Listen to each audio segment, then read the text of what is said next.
ulama atau memang itu fakta. Nah, hal-hal seperti itu yang kita terus menekuni. Kemudian yang ketiga misalnya kita ini sebagai cucu yang kurang baik. Setiap kita pidato cerita dosanya Nabi Adam diusir dari apa? Surga. Dan saya itu orang yang insya Allah disayang Nabi Adam. Saya termasuk cucu yang baik. Di mana-mana saya cerita, Nabi Adam itu keren meskipun diusir dari surga. Karena Nabi Adam itu diusir dari surga itu bukan karena dia kepencut sajaratil khuldi. Itu enggak. Jadi ceritanya gini. Kata Allah, Adam kamu boleh makan apa saja. Kecuali satu pohon ini. Kamu jangan makan buahnya. Nabi Adam nurut. Nah terus banyak kiai yang cerita. Gara-gara dirayu istrinya. Terus akhirnya cerita, jenenge wong lanang, pengkampesane wong wedok. Kata istrinya, Tuhan yang bener aja, masa semuanya boleh kok. Satu aja gak boleh. Cara lomo gak menisan gitu, cara Jawa itu ya kalau sudah semuanya boleh, yang lebih mewah pun boleh kok ini satu gak boleh ini. Paling itu iseng maksudnya, sudahlah dicoba aja. Nah karena Nabi Adam itu merasa gak nyaman, ada yang diredaksikan fa'akala itu makan. Tapi kalau makan gak juga karena gak nekat, karena beliau merasa gak nyaman, makanya sebagian diredaksikan dzaqo itu ngicipi saja karena gak nyaman. Sehingga lafadz akala dimaknani dzaqo juga dimaknani akala dalam konteks ini. Nah, tapi di tafsir Ibnu Katsir diterangkan, kata kuncinya itu bukan di akala atau dzaqo, tapi waqa sama huma inni lakuma laminan nasihin. Jadi Nabi Adam itu ketemu iblis, setan. Terus iblis ini bilang, wallahi demi Allah, larangan itu sudah dicabut dan sekarang Anda boleh makan itu. Atau apalah sumpahnya iblis merayu itu. Ketika Allah tanya, ya Adam kenapa kamu makan sajaratul khuldi padahal sudah saya larang.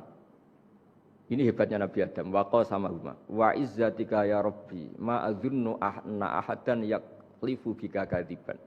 Wa izzatika ya Rabbi ma adzunnu anna ahadan yahlifu bika kadiban. Misalnya kita punya teman yang biasa bohong dengan kita. Oke, biasa bohong kita tidak percaya. Tapi kalau teman itu bilang gini, kamu dipanggil rektor. Misalnya saya santri kamu dipanggil Mbah Maimun. Bawaannya orang takut karena bawahan tadi. Itu pasti tidak ngecek lagi. Meskipun yang cerita ini orang bohong, biasa bohong. Tapi ini dipanggil rektor, dipanggil ketua badan wakaf, ketua yayasan badan wakaf. Kan pikirannya tuh, waduh, mendingan coba-cobalah daripada bawaannya itu mesti tidak mikir langsung. Nah, ketika nama engkau disebut ya Allah, ketika nama engkau disebut, wallahi saya ini benar kata iblis. Saya tidak kepikiran, wa izzatika ma adzunnu anna ahadan yahlifu bika kadziban. Saya tidak pernah mengira ada seseorang atau makhluk siapapun yang ketika menyebut engkau kemudian dia bohong. Mencatut nama presiden itu buat orang fasik kan ya takut, nyatut nama rektor buat orang nakal pun takut. Apalagi ini nyatut nama Allah, ini Allah sudah bilang kamu boleh makan ini. Barokahnya jawaban itu sumastabahu rabbuhu fataba alaihi wa hada. Nabi Adam saat itu juga jadi al-mujtaba, dia orang pilihan. Ini saya termasuk cucu yang baik karena meneruskan cerita sampai sempurna ini. Jadi mohon para kiai, para balik yang cerita Nabi Adam dosa itu mohon tobatlah, kasihan tuh mbah kita, anu diceritakan dosa nih. Dosa kalah mbek wong wedok semacam-macam lah, itu kasihan lah. Bacanya harus urut. Wa asa adamu rabbahu fahuwa tapi sumajtabahu rabbuhu fataba alaihi wa hada. Jadi lengkap lah, jangan cerita dosanya tok. Terus disimpulkan, mbah kita aja dosa, apalagi kita sudah salah ngambil dalil, dipakai justifikasi. Gitu. Nah, hal-hal seperti ini itu kita sering debat sama Pak Zaini ya, debat-debat ilmiah, karena kita yang ada ayat potongan-potongan tadi itu tidak bisa merangkai kalau tanpa memanfaatkan dengan tanda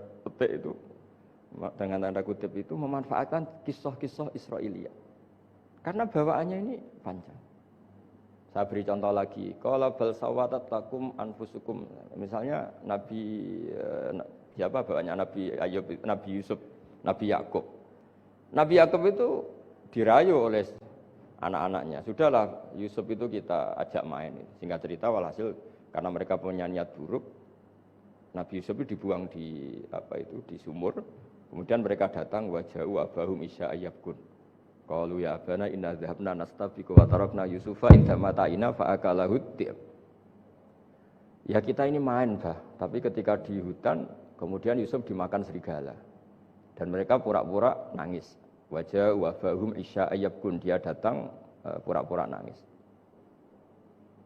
Dan terus abahnya bilang, wah ini rekayasa kamu.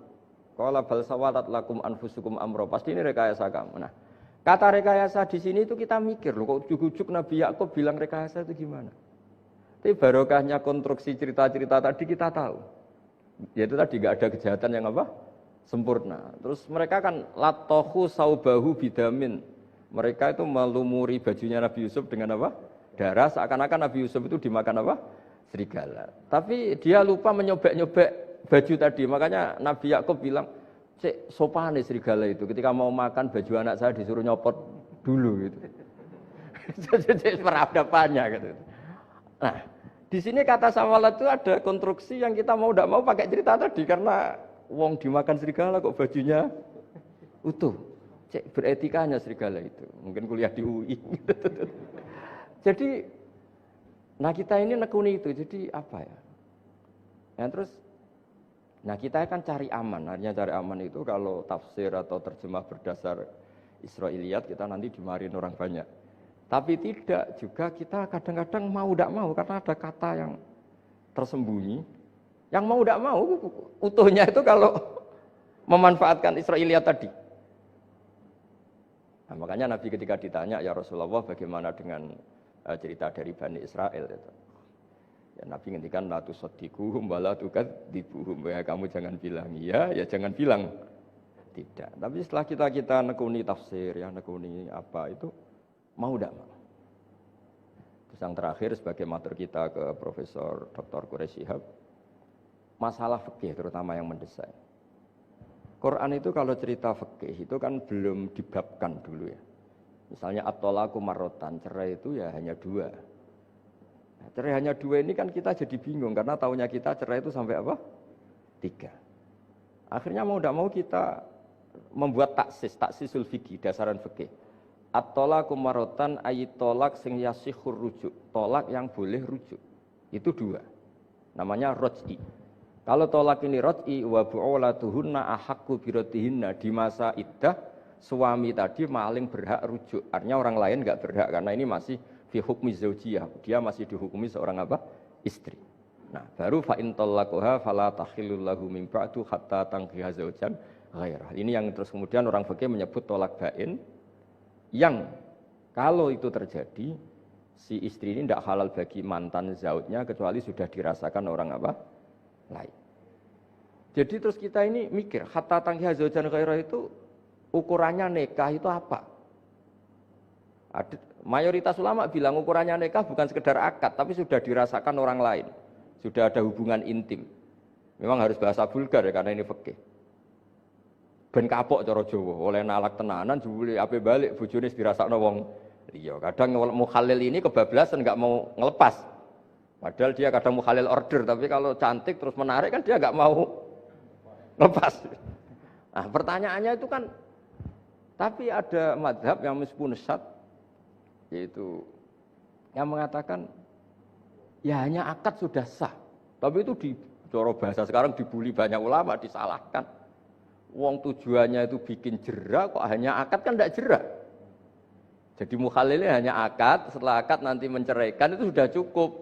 Itu disalahkan banyak ulama karena ketika peristiwa itu terjadi pada istrinya Rifa al-Qurazi, jadi di hadis itu ya vulgar.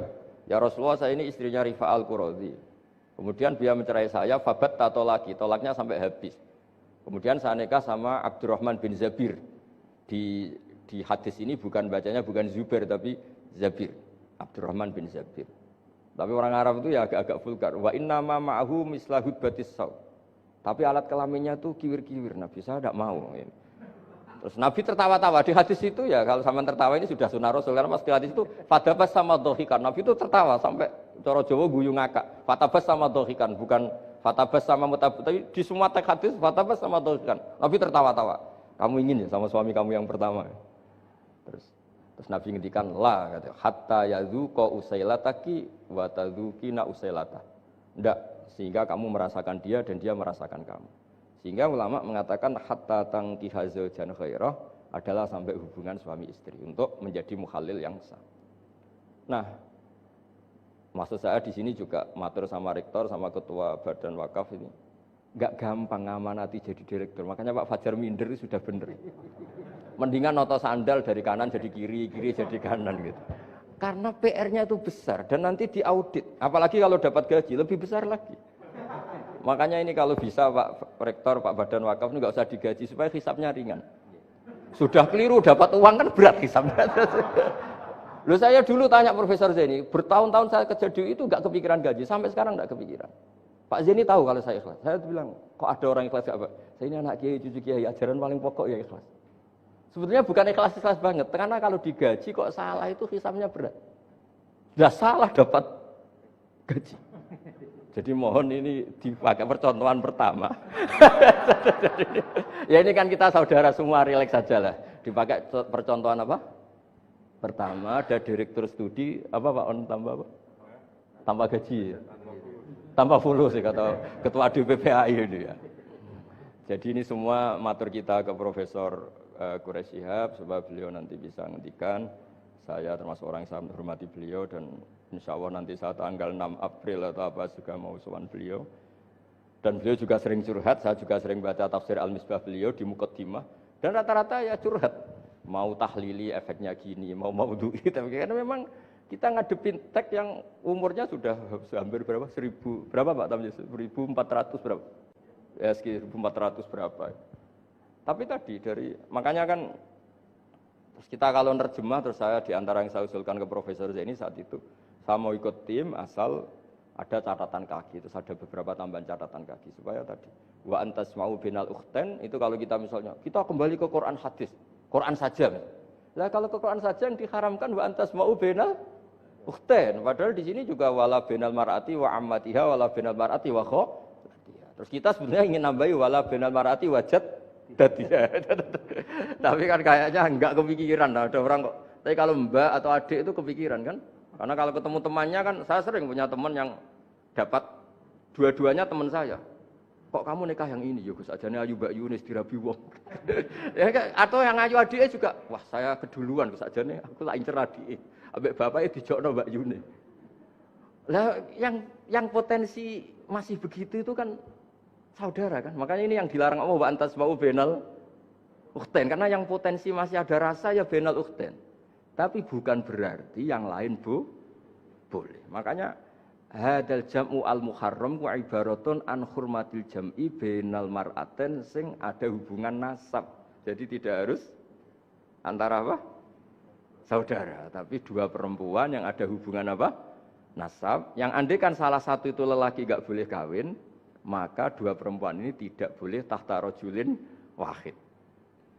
Nah, kemudian ulama bikin kaidah itu ya, dua perempuan yang andikan salah satu ini kok lelaki enggak boleh kawin, maka tidak boleh dikumpulkan oleh satu lelaki fi nikahin wahid. Misalnya sepupu itu kan andikan misalnya kamu nikahi Dwi punya sepupu Sri, dari awal kan sepupu itu boleh nikah. Maka andikan kamu poligami dengan cara seperti itu kan enggak masalah. Yang masalah itu apa? Dua perempuan yang andekan salah satu itu lelaki enggak boleh apa? Nikah, berarti dua perempuan ini tidak boleh tahta rajulin wahid. Artinya benal ukhten ini dianggap ibaratun angkada. Kalau dalam bahasa Balaghah disebut itlaqul ba'di wa iradatil kul. Yang disebut sebagian tapi maknanya utuh. Nah, hal-hal seperti itu memang berat. Makanya ini direkturnya sudah nyerah itu. Tapi lebih gampang nyerah lagi kalau nggak dapat gaji. Karena kalau nyerah tok gajinya diterima itu kayaknya gimana gitu. Nah ini tidak gojlok tapi etika ya. Ini urusan etika. Tapi kalau UI memberi tidak atas nama gaji, atas nama kasihan nggih monggo.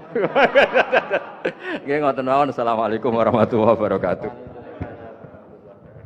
Demikianlah tadi pemaparan dari Kiai Haji Ahmad Muhyiddin Salim. Tidak ingin saya simpulkan, kalau Bapak Ibu belum paham silahkan kunjungi YouTube UII.